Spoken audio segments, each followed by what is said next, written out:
क़ारी साहब, हमने माजी में देखा कि कामरा एयरबेस पर हमला हुआ था और अब ये मियाँ वाली बेस पर हमला हुआ। अगरचे कि ये अल्लाह का शुक्र है कि ज़्यादा नुकसान नहीं हो पाया, लेकिन हम जब भी दहशतगर्द हमला होता है ख़ास तौर पर पाकिस्तान में इस तरह से, तो हम ये देखते हैं कि जो सबसे पहले न्यूज़ आती है वो ये कि जो हथियार इस्तेमाल किए गए वो अमरीकी साख्त के थे। ये पिछले गुज़श्ता कुछ दिनों से कुछ अरसे से हम ये मुसलसल ये बात सुन रहे हैं। तो क्या कौन इन्वॉल्व है? ये जो दहशतगर्द तंजीमें हैं जो इसके बाद हमले की जिम्मेदारी भी कबूल करती हैं। देखिए, पहली बात तो यह है कि असला जो है ये यकीनी तौर पर अमरीकी असला है और ये या तो अमेरिका फ्राहम कर रहा है इनको, तो या जो काबुल में हुकूमत है वो इनको फ्राहम कर रही है। इसलिए कि जब वहाँ से दुम दबा के अमेरिका भागा था तो पीछे काफ़ी मिकदार में वो नेटो का असला छोड़ के गया था। ये वही मोस्ट लेटेस्ट इक्विपमेंट्स हैं, लेटेस्ट गन्स हैं जो नेटो की फोर्सेस इस्तेमाल करती हैं। तो एक तो इसके बारे में कोई इबाहम नहीं है कि ये असला कहाँ से आ रहा है और कैसे इनके हाथों लग रहा है वो। लेकिन कुछ ऐसी इक्वेशंस हैं जो मैं बड़ी जुर्रत के साथ पेश करना चाहता हूँ। वो ये है कि आपको याद होगा कि GHQ के ऊपर PTI ने हमला, सबसे पहले TTP ने हमला किया था, याद है आपको?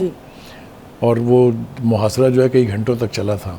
फिर उसके बाद कौन हमलावर हुआ उसके ऊपर? PTI के एक्टिविस्ट 9 मई को उसके ऊपर हमलावर हुए। ठीक है ये।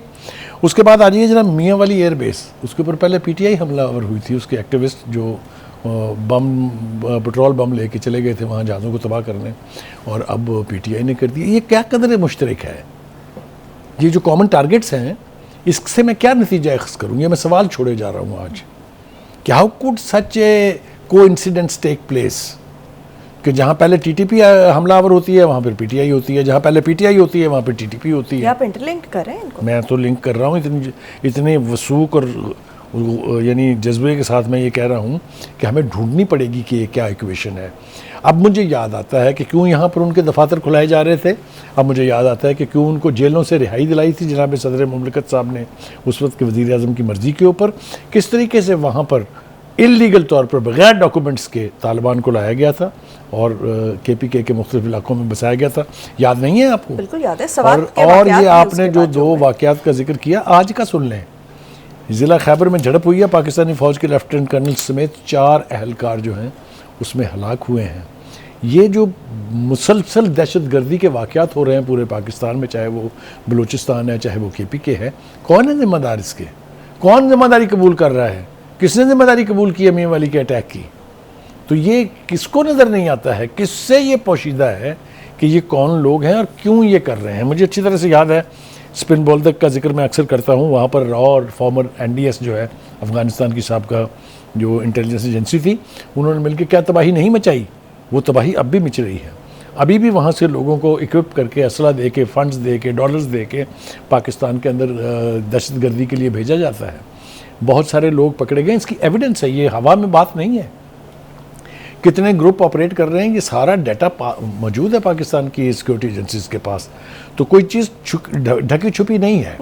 मेरे ख्याल से अब ज़रूरत ये सारा रद्द अमल है उस पाकिस्तान के ऑपरेशन का जिसके तहत उन्होंने इल्लीगल अफ़गान्स जो हैं, जिनके पास ना कोई डॉक्यूमेंट है, ना पासपोर्ट है, ना कुछ है, उनको कहा है कि भाई साहब आप तशरीफ़ ले जाए, बड़ी मेहरबानी, हमने बहुत भुगत लिया आपको। तो ये रद्द अमल किसकी तरफ से? जाहिर है ये रद्द अमल यानी अफ़गानों की बात तो अगर आप करें तो समझ में आती है, इसलिए कि उनको अब इनकी मेज़बानी करनी पड़ेगी ना जो पिछले इतने सालों से हम कर रहे थे।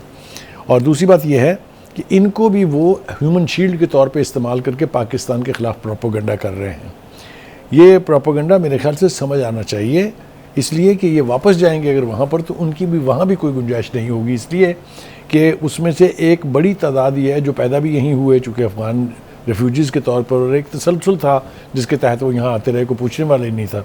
मैं समझता हूँ इस हुकूमत को, चाहे इंटरिम गवर्नमेंट है ये, इसको आपको क्रेडिट देना पड़ेगा कि एक इतना बड़ा इल जो है जो पूरी सोसाइटी को हमारे यानी अंदर से तबाह कर रहा था, उससे हमारी जान छूट जाएगी। इस ऑपरेशन को अब बीच में अनडन नहीं छोड़ना चाहिए, इसको इसके मंतकी इंजाम तक पहुंचाना चाहिए ताकि पाकिस्तान में होने वाले दहशतगर्दी के ये वाक़यात जो हैं उसका तदारक हो सके।